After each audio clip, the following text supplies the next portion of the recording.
Okay. So.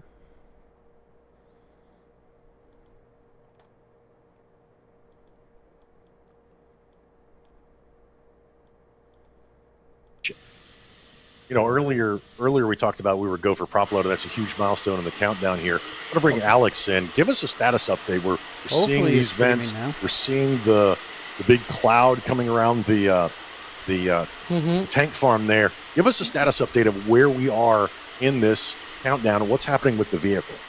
Yeah, so right now, you see there that tower vent going off. I don't want to move too much away from that view on the top right, though, because those umbilical lines will get frosty real soon. That vent coming back is essentially part of the process of chilling down those lines that go up to the ship, right? And so that tower vent should disappear in about 6 minutes when that liquid oxygen load starts on the ship. That's going to be the first commodity to, or I guess the first propellant to be loaded onto the rocket. That'll be liquid oxygen for the ship. And that's at the T-minus 46 minute mark. About 3 minutes later, we'll have fuel load or liquid methane load on the ship. And then the booster fuel load will begin a couple of minutes after that. So that tower vent should be disappearing in about 5.5 minutes from now. And the OLM vent will keep going for another 10 minutes or so until booster liquid oxygen load. And one of the things, EJ, we talk about all the time is the scale. If you ever come to Starbase, you can, you go out there and you can stand next to the rocket and you just stand there. You're like 10 years old. Your mouth's agape. You're looking up. You're like, what in the world? And the camera angle in the lower right-hand corner really gives you an idea, a little bit of the scale, because you can see staircase. Yep. The human-sized staircase. Tell us about that, and then we'll go to Ryan Hayden real quick. So you can see in the bottom right frame, you can see where the ship quick disconnect vent is that Adrian was talking about a little bit earlier. That's the vent to make sure the lines are chilled down. Just to the right of where that vent is spouting off all that gaseous oxygen, you can absolutely see the flights of stairs there. This is not a small piece of equipment. Guys, and the stairs huge. Are a good indicator, but it just doesn't do it justice. You got to come down here and see this thing. It is an absolute monster. It's a scale that you just don't really get until you see it. It's absolutely crazy. You know who else is an absolute monster? It's Ryan Caton, who's standing in front of the magical green screen, and everybody knows Ryan loves his maps. Ryan, what do you got for us this time? It is looking good so far. We have clear skies that way, wrong way, that way. We have clear skies. This setup is reversed to the way I do it at home, so I apologise if I keep getting things the wrong way round. Anyway, that way, clear skies. Okay, we've got nothing over the Gulf. You may notice a little plane come in here, a little prop plane. That's nothing to worry about, I don't think. I believe that's to do with the range security nonsense. We saw the helicopters earlier, similar sort of deal. Making sure that there is nobody where nobody shouldn't be, if that makes sense. Everybody else is staying to that side of the pad, which is just down about there. So this is looking okay for now. And there's one more thing I just wanted to cover. This is on the marine side of things. Now, just ignore me as I very quickly move over and change to the hazard zone. This is the NOTMAR comparison. That is notice to mariners. You may remember on the last flight, Ship 33 didn't exactly make it all the way to the Indian Ocean. Its flight ended slightly prematurely, and it kind of rained debris down all over the Caribbean.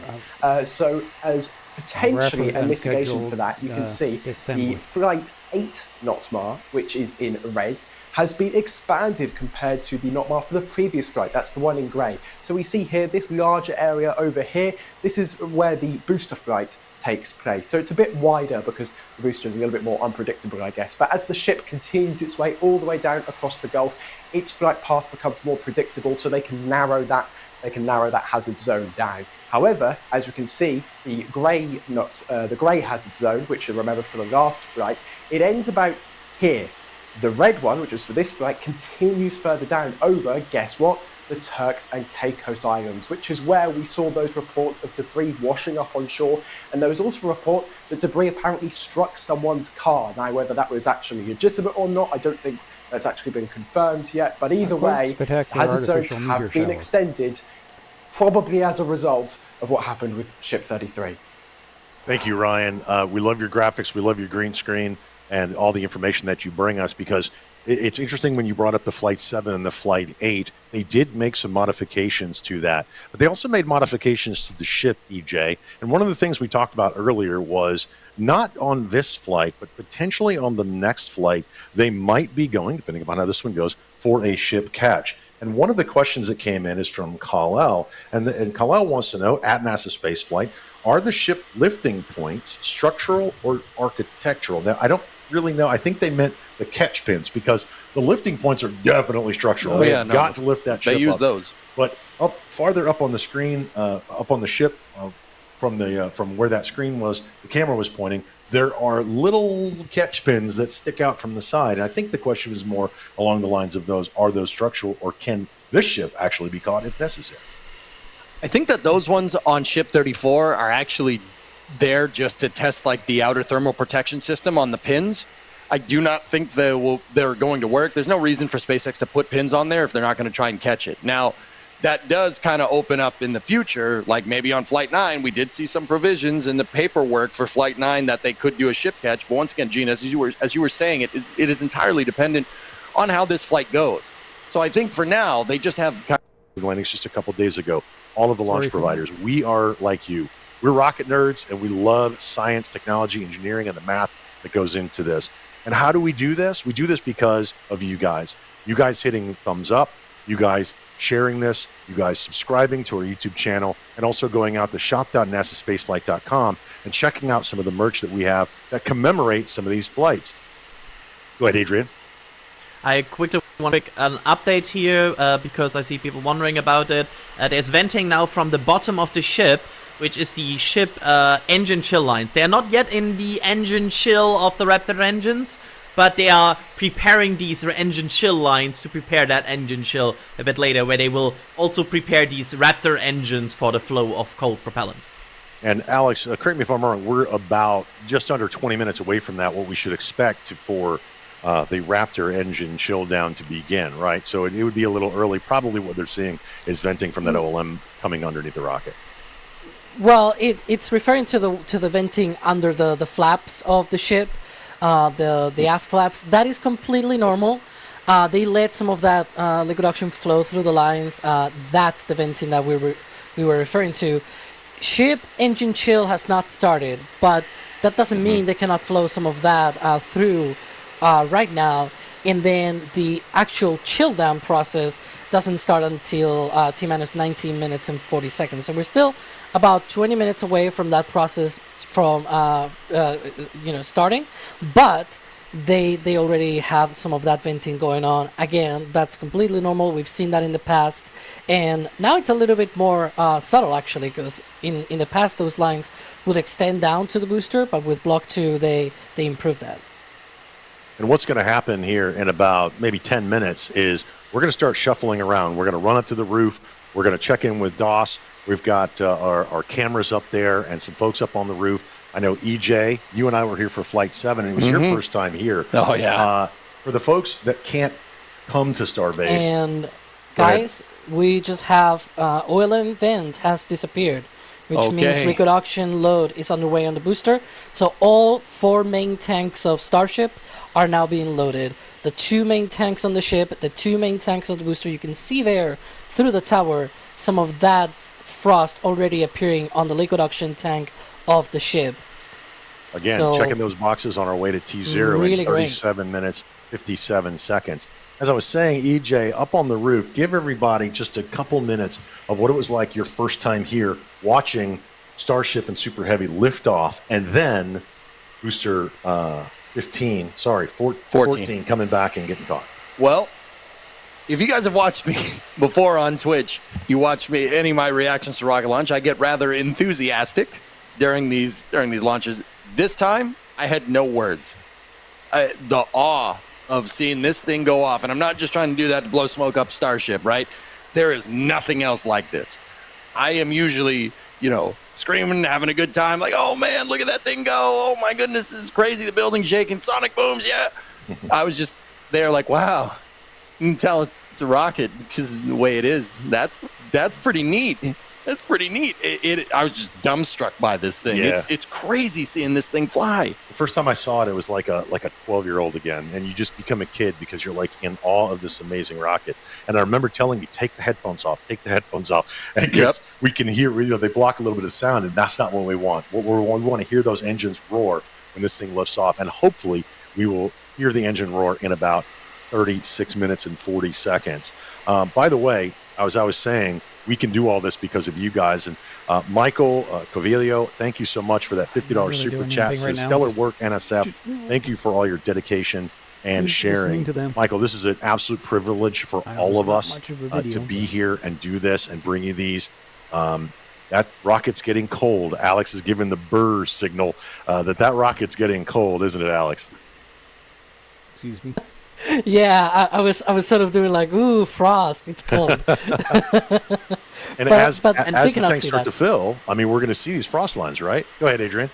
You probably see a lot of It's frost also come quite off in the fascinating launch. because people maybe would expect there's a tank inside this. What you're seeing is the tank wall. Mm-hmm. This is not like there's not like a inner LOX tank or like an inner methane tank. What you're seeing there is literally the wall freezing because it comes in contact with the liquid oxygen and with the liquid methane inside of the vehicle. You're literally seeing the tank wall freezing up, which I think is so fascinating. That's what you're seeing there is ice. Yeah, it's crazy. You would think, as you said, that there would be a tank within the wall. The wall is the tank. And as that fills up, we'll see how much fuel. And as we talked about, every time we do this, it's like a progress bar. Watching that fuel go into the rocket, into the super heavy booster, and as we get closer to that. T-minus 35 minutes, and at T0, excitement is guaranteed. Now, Alex, let's talk about Monday, okay? We just want to refresh everybody what happened on Monday, because all the guys in the control room, the folks in the control room are watching all the gauges and pressure sensors and all of these things going on, and they're looking at the health of the vehicle. They're looking at the health of the super heavy booster. They're looking at the health of the tower. They're looking at the health of the ground support equipment. So what happened on Monday when we got to a point and they started to call out holds, which they haven't done today, but we're reminiscing about Monday? What happened? Well, we had that first sort of hold point, right? That was called at T-minus 22 minutes. Then we had commentary popping off there that they were going to run until T-minus 40 seconds. We had that T-minus 40 second hold. They tried to troubleshoot some of these issues. It seemed like at first some of them were cleared, and then once they lifted the hold and sort of they started they resumed the countdown. About 9 seconds later, at T-minus 31 seconds, the clock stopped again and recycled to T-minus 40. And it apparently happened that, some of these automated health checks that happen once they lift the hold, it seems like they just had some kind of... Of course, a commercial. Sorry.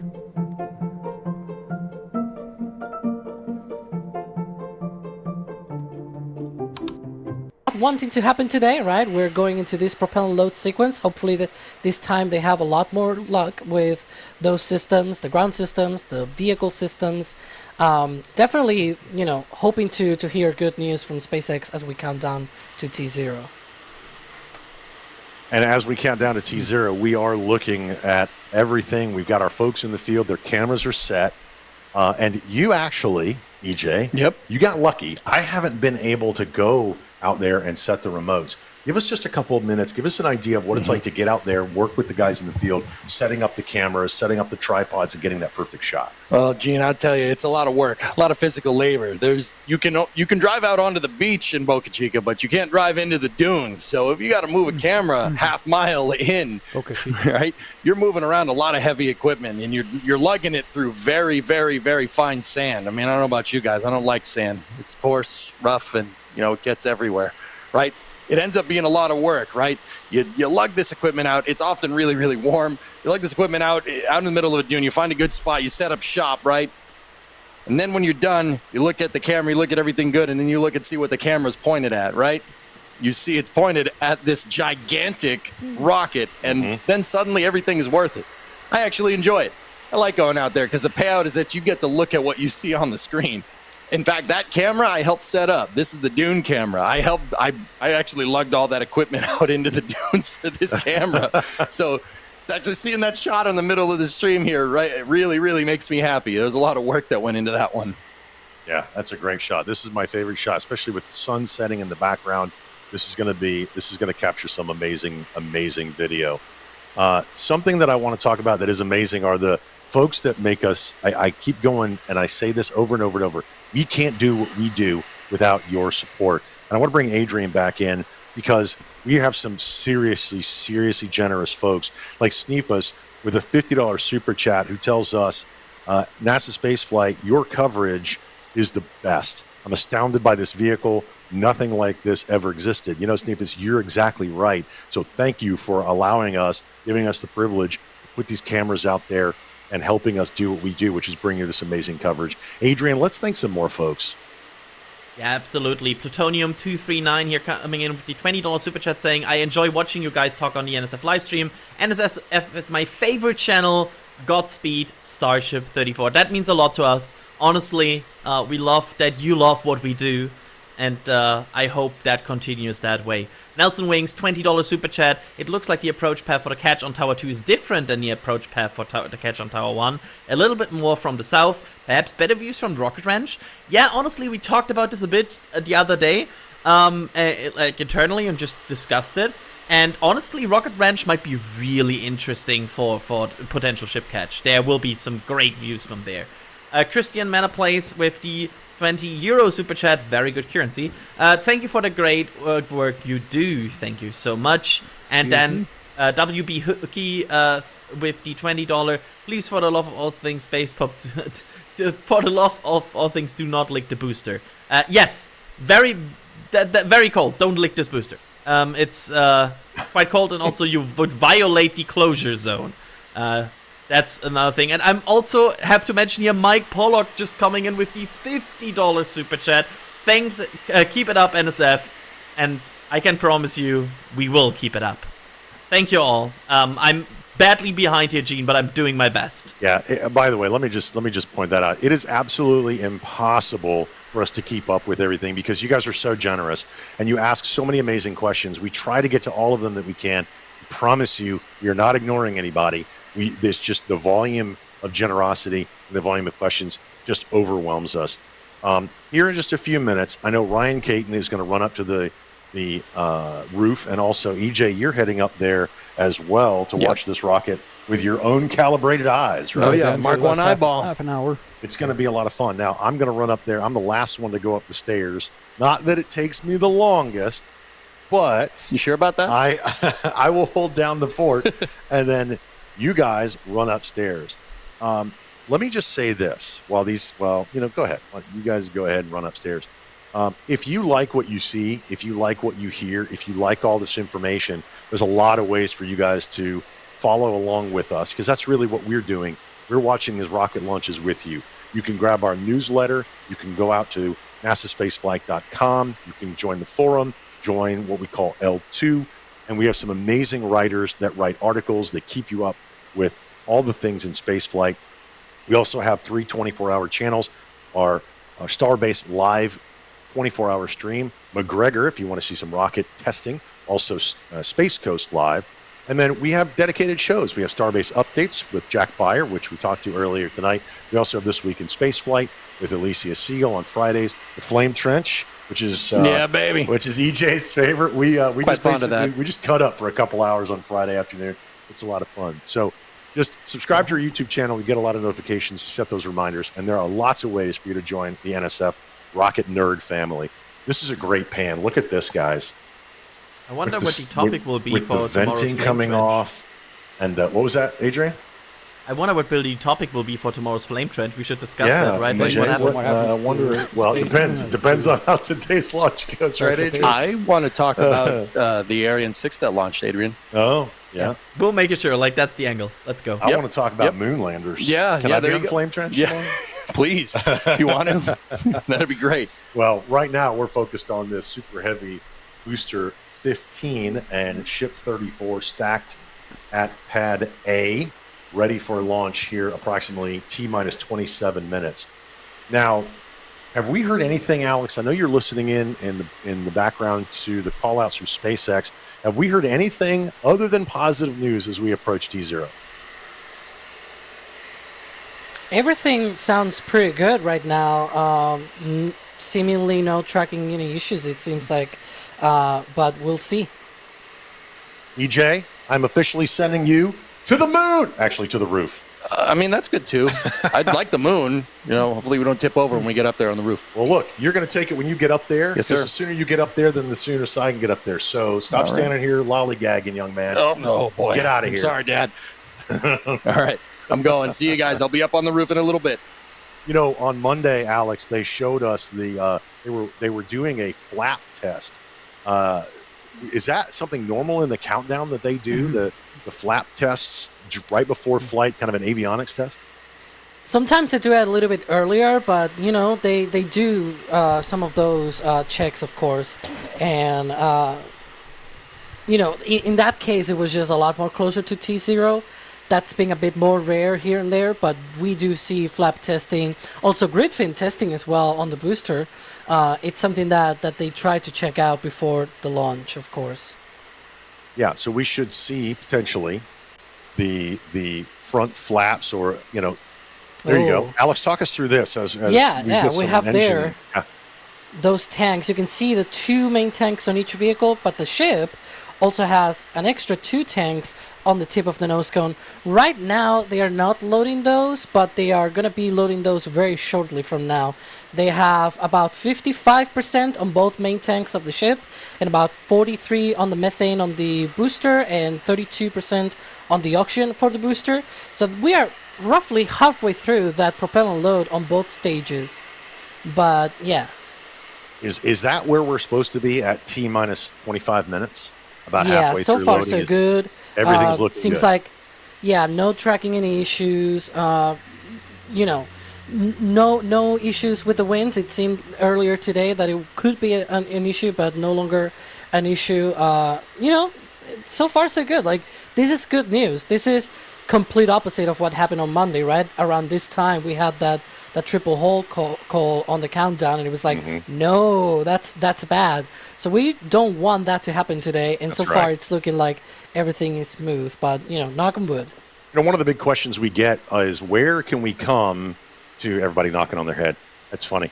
Where can we come and watch the launch? We talk about it all the time. We are currently set up at the Margaritaville Resort on South Padre Island. And a lot of folks ask us, where's a good viewing area? Like Doug Bluevelt, thank you for that $50 super chat, very generous. Doug wants to know, are there many good viewing areas for the general public? And the answer, Doug, is absolutely. You can go to Isla Blanca Park here at South Padre Island, which we can see from our hotel room.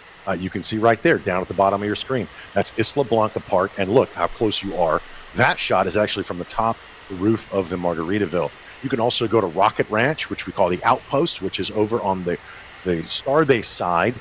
That water in the middle, that is the inlet to the Port of Brownsville.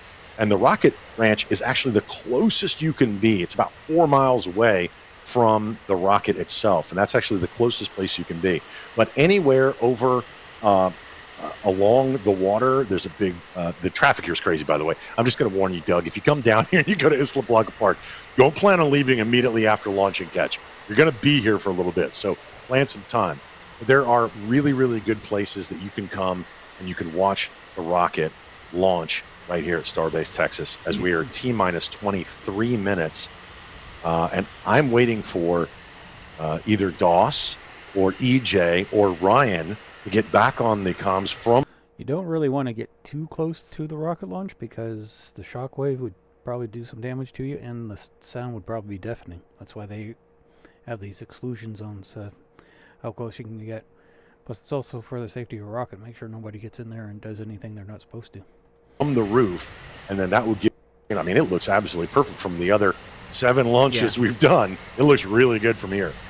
Yeah, there seems to be a bit of like moisture from the ocean in the air, but it's not that much. Honestly, I won't complain. Like, I won't tell you this is in any way bad.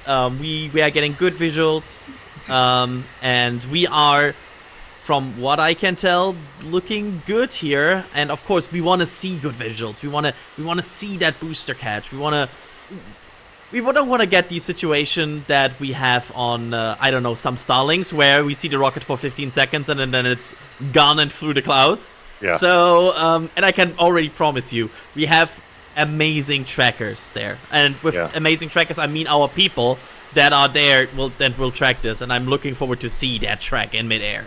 Yeah, Doss has an amazing tracking system up on the roof of the Margaritaville Hotel.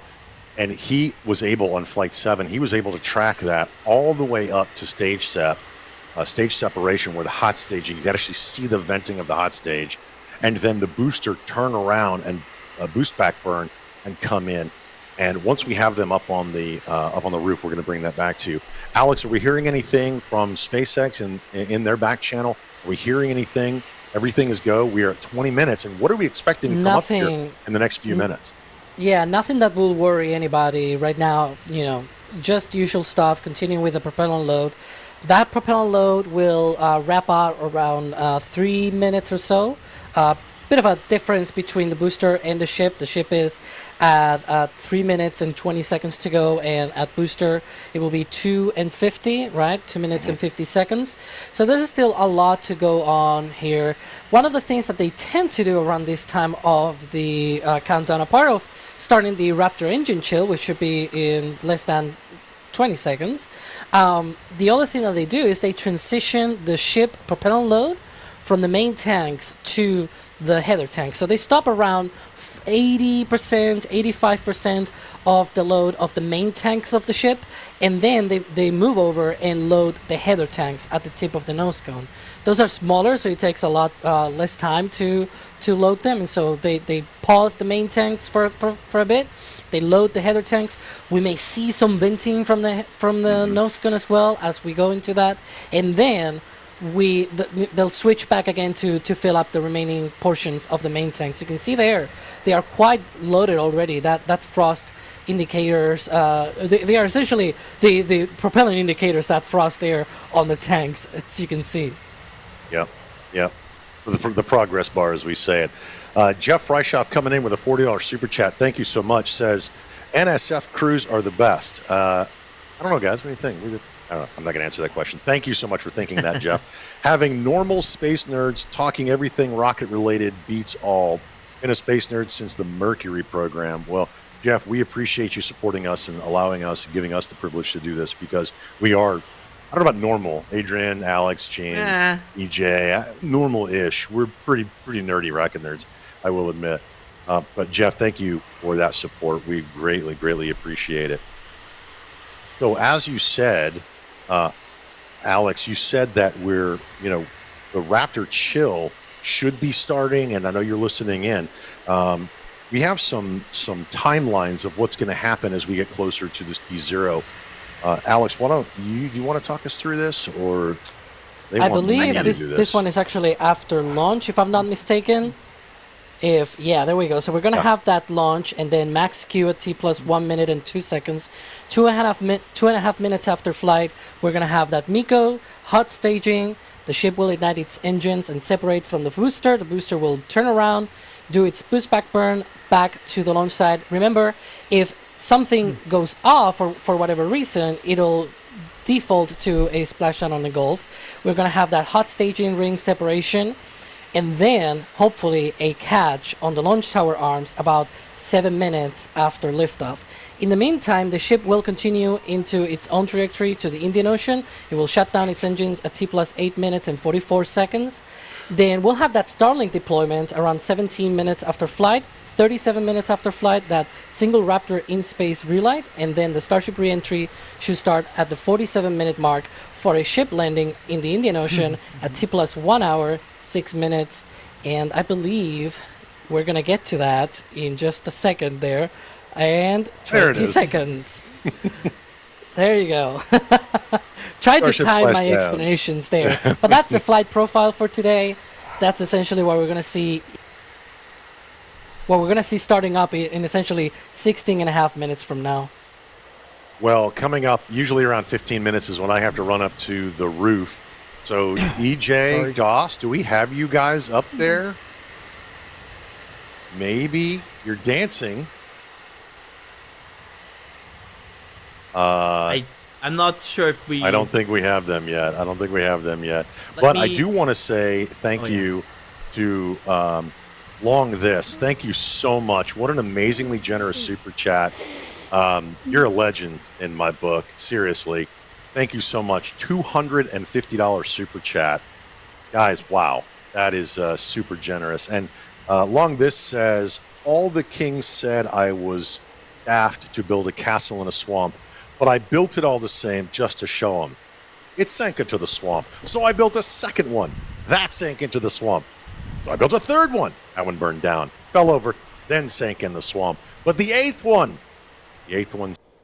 At Nest, we choose New Jersey because today's big farm infrastructure is the foundation of tomorrow's life science economy. Having access to the facilities to perform your research and have Are a true legend, my friend. Okay, EJ, Das, do we have you yet? If not, I'm literally just going to step out onto the. Is step Gene out on the asking porch. for us? Yeah, there you are. Hey guys. Hang on. So we're done to Gene. the last 15 minutes. Yes. Do you have us now? I Can you do. hear us? We can hear All you. right. All right, there we go. Are you going to come up here? Or are you just going to keep standing around in the hotel room, dude? Well, I mean, I'm coming up there. Here I come. Good deal. We're going to free up Gene. Give me an audio check. You let me know if you can hear us and see us. We are up on the roof of the Margaritaville Hotel, South Padre Island now. EJ's made it up here. Gage is over here on the side. Ryan's behind the camera over here. Oh, we got Ryan Get over here, get in the shot, Mr. Give Maps. us a sky report. It's clear. He says it's clear now, as you can see behind us. But we are ready. There's not much for me to really say for this first part until they launch, so we'll just watch it. For this countdown here, just under T-minus 15 minutes. Somebody tell me in my ears here in Unity if my audio is not great. But EJ, I think you sound just fine. What you do they can talk too. I'm just looking over there. I'm Wait, sorry. wait. I'm sorry. You know what's cool about this camera? Wait. Hang on. Look, it's like Wait. Whoa, oh. I have a joystick to control this camera. Of course I have a joystick to control this camera. I turned it up. There's EJ. Oh, there's Gage over there. How's it going? It's a little windy. It is a little windy up here, yeah. But continuing to count down. Can we see the rocket back there? Yeah, look over my shoulder. You can definitely see the rocket in the background. We got the robotic tracking mount ready to go. Y'all can hear us and see us. T-minus 13 minutes and 50 seconds now, and let's see what's going to happen. Is Adrian and Alex still supposed to be talking, or did we just take over the show? We are also here. I'm able to talk with you. Okay, we can talk with you. How's it going, Adrian? What's up? Going good. Apparently, there's a rocket launching in about 30 minutes and 30 seconds, Stars. It looks like it. Hopefully. Because we are up here on the roof, I'm going to need you to help us out with status. So Alex is the expert on that. Okay, if there is that's a some space flight. I status thought it was updates that come over the net, SpaceX, please chime nobody in can and run me. let us know. But right now, look at frost up on the booster. Look at all the clouds down below it. I hope we get a good launch here in 13 minutes. And the last update was, to just quickly give you the update here. There's no issues apparently. It's just progressing. They're just going down the countdown, and it looks good. That sounds good to me. All right, so a lot of stuff has been going on here, y'all. You know, I have been absent from the broadcast so far, but up here on the roof of the hotel, we've got our robotic tracking rig set up again. And a new thing that we're doing this time, we've actually got Gage up here. Gage is one of our fantastic SBL operators, but he came down to town so that he could control cameras with much lower latency. We've got a couple different point-to-point radio links going from the top of the hotel over here all the way across to Starbase. Beautiful clear shot today, line of sight to all of the cameras that we have over there. So when Gage controls these cameras, he has much better, well, I guess control of them. Somebody give me another word to use. I don't know what other word. You didn't bring your headset. You're Articulation. supposed to bring your headset. You can talk. No. Oh my gosh. People, hang on. Gene over here. Where's Gene? There's Gene. He didn't bring his headset. I got a plug for you and everything, sir. Oh my gosh. I don't know where your headset is. It's here. I have You it. left. No, that's what? No. That's a USB headset. It won't work. These are XLR headsets. Anyways, gosh, it's hard to get good help, y'all. Anyways, poor Gene. I like my roof camera here, by the way, scrolling around to look at everything. Hope that's not making anybody seasick. But we are coming up on T-minus 11 minutes now. EJ, what do you see? I see a rocket out there that looks poised on the pad, ready to go, man. I'm ready. This is great. We got clear skies all the way up. Clear skies. We can even see the moon up there. We can see the moon up there. I keep wanting to put the positioner up at the moon, but I'm not doing that right now. I'm pointing it at the rocket. And So- also mentioning quickly here, the Raptors are very much into engine chill at this point on both booster and ship, already for 10 minutes, chilling down, getting ready for ignition. And just to give you a timeline here, Das, in 6 minutes from now, SpaceX is expected to wrap up ship propellant load. So that will start the wrapping up of fueling on the ship, and then about 30 seconds later, the booster will also be completed. So they are progressing well, it seems. Outstanding. We are continuing to watch it from over here. And everything working nominally now, as long as everybody can hear us. I've got my Xbox controller. It's plugged into my robotic mount. Let me make sure it's still working real quick. Oh, geez. Who did this? Oh, we're good. Hang on. Is it moving? Yeah, we're still good.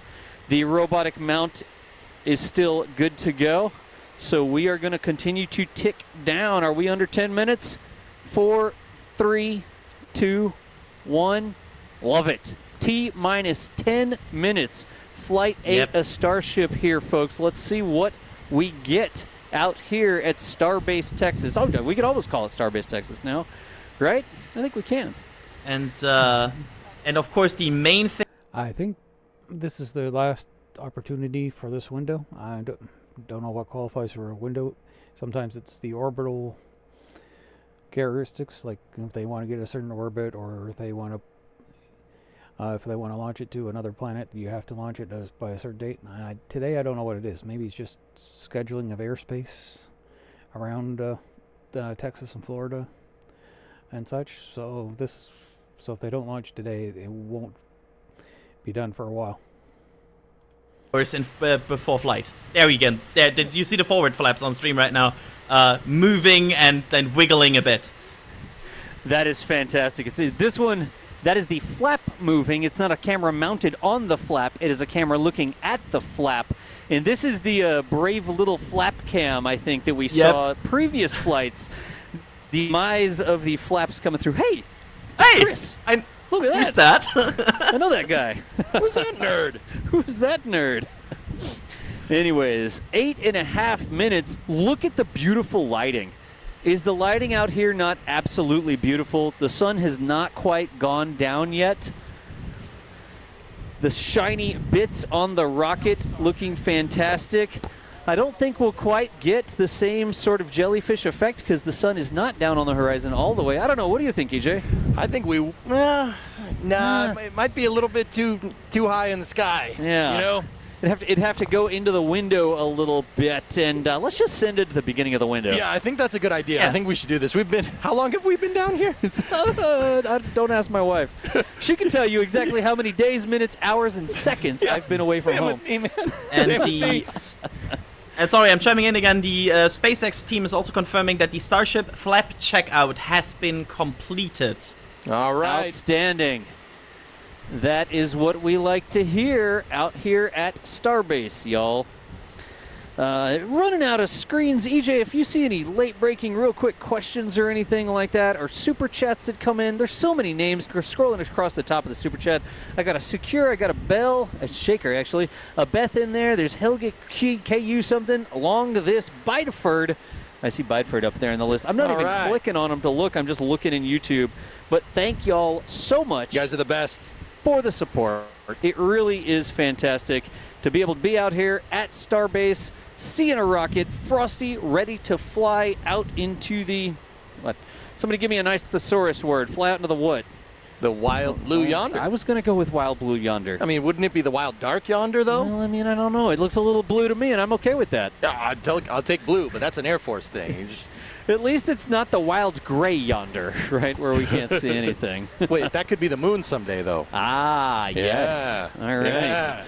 Yeah. Super tall landers and landing on the moon. Man, I don't know. Ooh, Aether. We got an Aether from Twitch to a wild Aether. That's pretty good. That's like a popular word. Yeah, there you go. Well done. How are you doing in chat? People all over the world tuning in to watch us right now.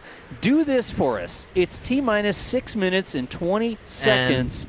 Where are you watching us from? Adrian, go. The ranges go. The ranges go. They are All not right. tracking any issues for the 8 launch of Starship. The actual answer, Adrian, is you're watching from Germany. But the Yeah, range sorry, update's I'm good also... too. I'm typing that in the chat right now. I'm also watching from Germany. Look at all the There we folks go. watching from all over the world tuning in. Lubbock, Texas, Scotland, New Hampshire, UK, France, Seguin, Texas. That's up north a little bit. Yes. They've only got it stuck on subscriber comments only, so New Brunswick, Canada. But yeah, there's people from that's one of the great things about the internet is people from around the world can watch this stuff and restream it and with their own comments. Also, they're not watching from inside the exclusion zone, which is the important part here. That is true. We got some Fayetteville, North Carolina, Bakersfield, California. Greece was in there. Saw Knoxville, Brighton, UK. Couldn't point at that on a map. I could get UK though. Pennsylvania, Nebraska, SK Canada, Iowa, Florida, Slovenia. Wow, there was one. Norway. Mel Hansen from Norway there. Go for Michigan. There you go. Hey, Rock 10 City. Okay, max Q. They mentioned something called max Q earlier. I think that has to do with the maximum amount of pressure on the spaceship, or max speed. But they'll probably explain it. But yeah, we're down to under 5 minutes. The Monday was canceled at 40 seconds before launch. Something happened, so hopefully nothing will happen. It's quite a sight once they do launch. This is about human total into space, not just one company. So that's the way I see it. I'm not mentioning the guy's name. As 25 as I used to be, guys. You're not as 25 as you used in to a be. comical turn of events, my key stopped working, so I went back down. Hi, guys. I just ran up and down flights of stairs. It's just But the it's worth it. universe It's getting worth you it. back in shape, Gene. It's That's the right. universe getting you back in shape. Somebody wanted me to get my steps in. There you go. Look at that beautiful rocket getting ready to go. Hey, we are at 4 T-minus minutes. 4 minutes. Yeah. So, how many people will be tracking from the team, actually? How many trackers do we have? Do we know that? All of them. I've got 2 cameras on a single tracker up here on the roof of the hotel, and it's that robotic tracker that we put together. I know we've got Jack out there. I know D is out there. D also brought a big robotic tracker we use at the Cape. Of course, Max is out there as well. And then we've got our Starbase ops who are robotically controlling cameras too. So, did anybody count what I just said? 17. A lot. What? Yeah, we're just making up a number, but we That's are... right. I'm counting down an important milestone here because 3 seconds from now the ship should stop propellant loading, which would mean the tower vent is coming back. So Nice. watch for that tower vent hopefully coming back. That is basically our signal that the propellant loading on the ship is done. Outstanding. Have you guys talked about the view from here and how much better it is than Monday? Oh, yeah. Oh, my It's pretty goodness. It's You honestly guys- really good. You guys were getting on Monday. We didn't even come. There it is. That was awful. Oh, there's the There tower. it is. Yeah. We can see There the, we can go. see the Ship vent from the propeller load hotel. complete. There we go. Nice. And the booster is joining now, which means the OLM vent should return. So if everything is on track, ship and booster should be completed. Outstanding. And now you see the tower going back, so they're finished fueling the rocket, and we're down to about 2.5 minutes. We saw people from everywhere, almost That's every awesome. continent, I think I saw. People checking in from everywhere joining us today for this Starship launch. 2 minutes and 20 Oh, seconds. 2 minutes, guys. 2 Yeah. minutes. Want to have a I- quick rundown what happens in the next 2 minutes, Ladas, or do you have different plans? Go for it, Adrian. We will have the transition to internal power at 1 minute, of course, and then we have the SpaceX flight director hopefully verifying go for launch at T-minus 30 seconds. Of course, before that is the optional hold point at T-minus 40, which right now we expect them to not take. Yeah. And then at 10 seconds, we have the flame deflector activation, where we will see the deluge system spooling up. At 3 seconds, they will start the Raptor ignition. And once they are looking healthy, they will bring the thrust to weight ratio of Starship, which is no longer being held down on the pad. It's freestanding. They will bring that thrust to weight ratio over 1. And with that, they're committing at T0 for go for launch. So, yeah. 90 seconds from now, we are looking at everything still being on track. So far, it doesn't look like they're going to be holding or anything. Right now, doing TVC checks, you can see there, they just stopped. Yeah. But they were doing some wiggle tests there on the center engines of the booster. 25 seconds from that optional hold point. Obviously, we don't want that to be Yep. an actual hold point, right? We just want them to fly through that, get to Down to the last minute. launch from the flight director, and hopefully, Yep. all of the deluge activation and everything that you just went through. And as soon as we see the deluge, Alex and I will completely be silent and let you enjoy the launch and hopefully enjoy everything that is going on. We are waiting for confirmation if they are going through that hold point, and we are waiting for that. Once that is confirmed, we are just seconds away. I think we see the... Did we already see the DSS? Looks like they're holding. Oh, they're holding. Okay. So that is okay. Looking at Don't panic. temperatures on the ship. There we go. Don't panic yet. They have plenty time to hold. Sometimes they just troubleshoot a few minutes, and once they are confident, once everything looks good, they will progress. This is not. I think saw the heard vent on the down, side. which means they're probably releasing the hold. There's the DSS, I think. It's hard Detonation to spot. suppression system. Yeah, There we watch go. for the Okay, deluge. watch out. Yeah. And at this point, we will be quiet. See you on the other side.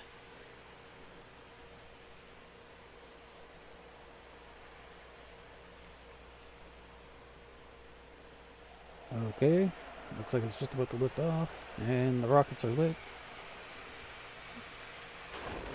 And here it goes. Take off. I know I'm not the most exciting announcer.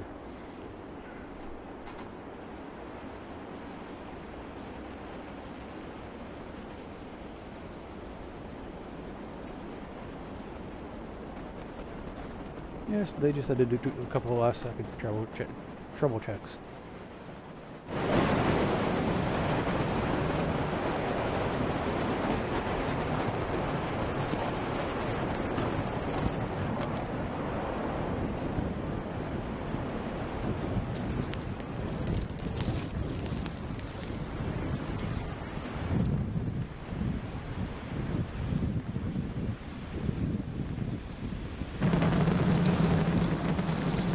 All right, we're a little over 40 seconds into the flight. We are seeing 33 out of 33 Raptor engines ignited. I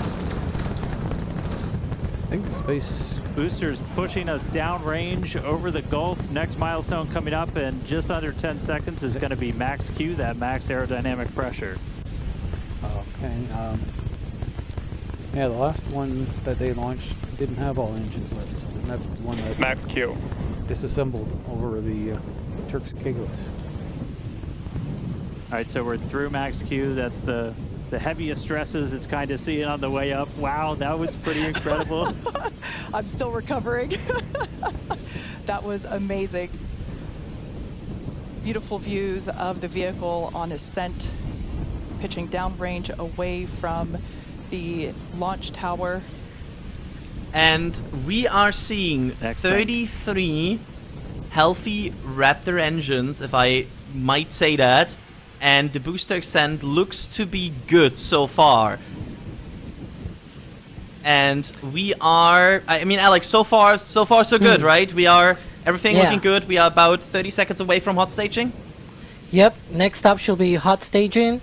That hot staging will be 30 engines shut down, and then ignition of the ship engines and separation of the booster. Watch out for the grid fins to turn. Yeah, everything looking good here on the Raptor engines on the left. You watch for that very violent boost back flip You will see that after that's expected. But it looks quite interesting. That's the preparation for hot staging. That's hot staging. Yep.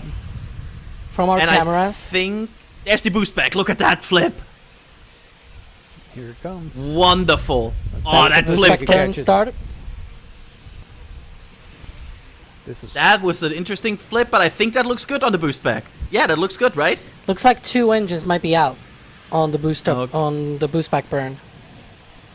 We will await confirmation what that means for the catch. Of course, SpaceX will say something that, again, the flight director needs to confirm a go for catch. That is the requirement. We also see 6 healthy engines on ship 34 right now, which is, of course, Still their looking main like they're objective. go for return, but obviously they are checking all of the parameters. And remember, the last time we had an engine out as well, and that was not something that stopped them from going for a catch. So that doesn't mean anything yet. Still go for catch, apparently. And we are still looking at a booster returning, awaiting final confirmation from SpaceX for go for catch. That usually happens after the shutdown of the boost back berm, is where they confirm. Also, look at the ship. Look at continuously if all engines are You can ongoing. see a curve. Did you Look see a right curve? over where the center engines are. You can see the purple hue there. Oh, yeah. Okay. And we are awaiting final catch go. Still so good. So far, so Yeah. good. Everything good, everything good. We like to see what like everything looks to be okay right now. Of course, the final okay There's will a be hot done by the staging flight ring director. separating. Look at that. Oh, it's floating away. And we are now usually at the frame where they commit for a catch. We have not heard anything of the contrary yet. And the catch would be in 2 minutes from now. And let's see. The boost back burn might be a bit late because 2 engines were out, so maybe they have Yeah. corrected a bit. So maybe the timeline is a bit off, but Some of the times might be off precisely because of that. Those 2 engines out, of course, will affect that timeline. But I have not heard any callouts that they are not going or anything. Still yeah, I going mean, for it. honestly, that booster is starting to aim now. So looking like they might go for it. I want to jinx it as a commentator here. That's but a that funny booster looking hot staging ring. But that booster looks to me like it's on track for the tower, Alex. Yeah. Let's see that re-entry. Watch out for the engine glow, because that aft end gets very hot during the re-entry. Does not do any entry burn. Look at So that it tracking. glows. Amazing. Oh, there's the glow There coming. it comes. There are go for booster catch. It's coming down. Still Multiple all catches. going. They look at that glow, Alex. Fantastic views. That's so cool. Watch for the engines to ignite, and then they will shut down all but 3 for the final approach to the tower. Let's see what happens. They had 2 And- engines out on the boost back burn, so let's see let them burn. Give us that beautiful flamethrower. I'm sorry. There it is. There are the engines. Landing burn ignition. Whoa!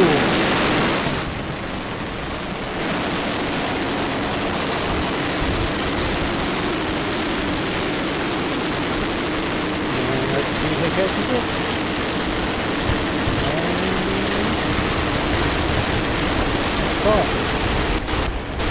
That is an empty system. That is a cool system. And catch. Okay. Welcome. Wow.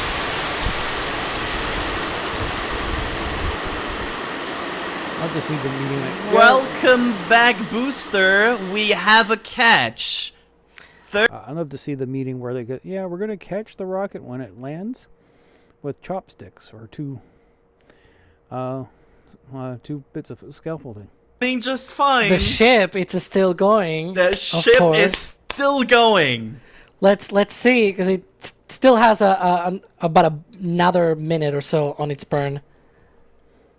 It looked like maybe one engine on that landing burn did not work, but the rest were running. No. The Oh, absolute craziness of SpaceX to have multiple engines back, not on the boost back burn, and also some unsureness, and they are still committing for this, Alex. Whoo! Now there's a picture for you. The home planet and the sun. Wow. I am honestly impressed. Oh. That's a ship rotating, Alex. That's not nominal. That doesn't look nominal, yeah. That is definitely a ship out of control. And this is why they don't put it into orbit.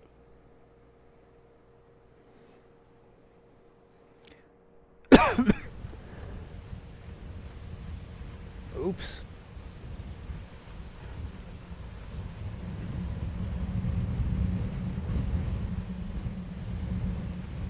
What happened?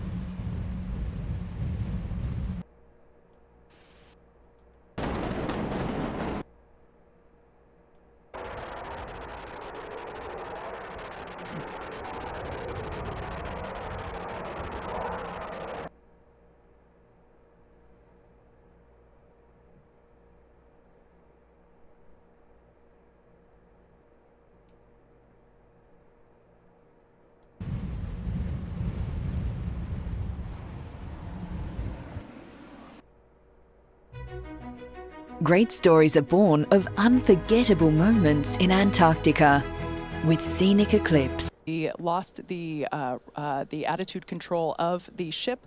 We are standing by as we listen in with the teams on the nets to understand what information we're able to provide you. We will provide that as soon as we are. Okay, it looks like they lost control of the ship. Something similar actually happened during the Mercury program. Neil Armstrong was piloting it, and they went out of control. He was able to get it back under control, but they don't have a live pilot on board. So we were only about 20 seconds away or so from the end of that ship ascent burn. We saw several of the engines start to cut out. Once you lose enough of those center engines, you're going to lose I'm going attitude. to go back because I hit the button. And we are still... So far, so good.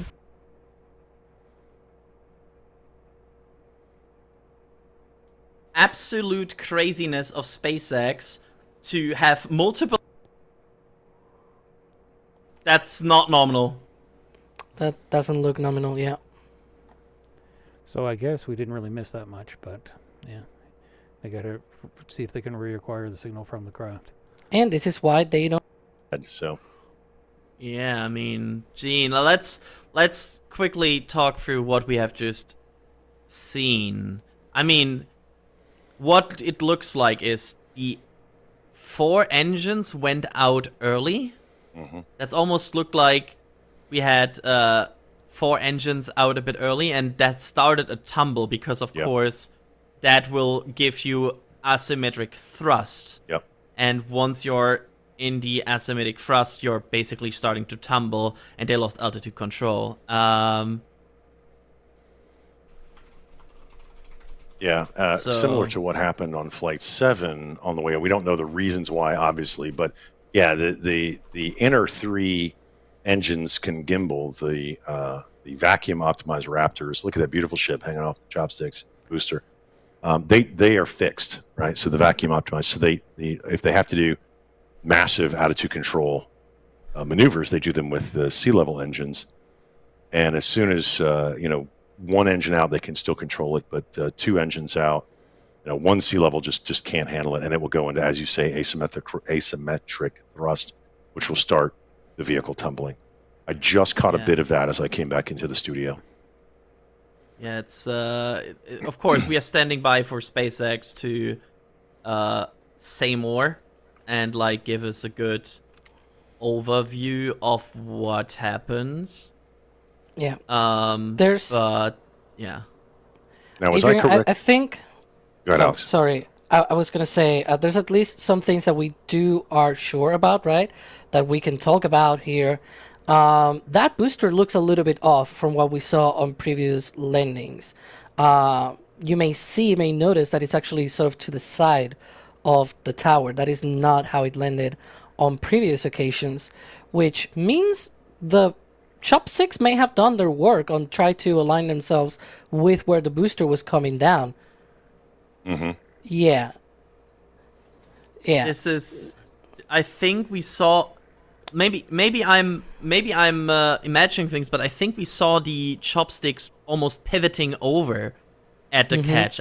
We will have to wait for replays, and we will have to wait and see for that. But I think we saw a rapid movement of the chopsticks right before the catch to get the booster. But I mean, good. Let's talk about the successful part here first. Yep. They caught another booster. That's the good part here. All right, so coming back with you real quick. So can confirm we did lose contact with the ship. Unfortunately, this happened last time too, so we've got some practice at this now. We've got a lot of measures in place, like debris response areas where we coordinate very closely with air traffic control. We have a lot of measures put before we ever launch a rocket to make sure that we're keeping the public safe. Those worked last time, and they're actively in work right now. So just to recap real quick, everything we saw, we lifted off right at the top of our window, essentially at 5:30 p.m. Central Time. Booster was able to get us all the way up into space, made its way back here. It's sitting on the tower right behind us, our third ever catch. Starship ignited all 6 of its Raptor engines. It was just about 20 or 30 seconds away. We'll get exact times from the end of its ascent burn when we started to see some engines go out on ship. Eventually lost attitude control and then lost contact with the ship shortly after. So obviously a lot to go through, a lot to dig through. We're going to go right at it. The primary reason we do these flight tests is to learn. We have some more to learn about this vehicle, but we're going to be right back here in the not too distant future, and we're going to get a ship to space. Yeah, you're absolutely right. We fly to learn, and we're learning a lot. And as is the case with developmental programs such as the Starship program, progress isn't always linear. So at this point, we're going to close out our webcast for the day. But before we do, we'd like to give a shout out to our... Sometimes you make a giant leap forward, and sometimes you take a step backwards. But, well, yeah, the plus thing is they did capture it, and it did lift off to a point successfully. They've got to find out where the problem is in building the spaceship. They may have to do something. Yeah, I did go to a different video right when things are going bad. And if this was the Skeptic's Guide to the Universe podcast, I said I would pull an Ian, but yeah, it looks like it's they got to find where it's going to land, and hopefully it doesn't hurt anybody or do any significant damage. But I guess that's pretty much it for tonight. Okay, goodbye. I'll have a good night and have a good one.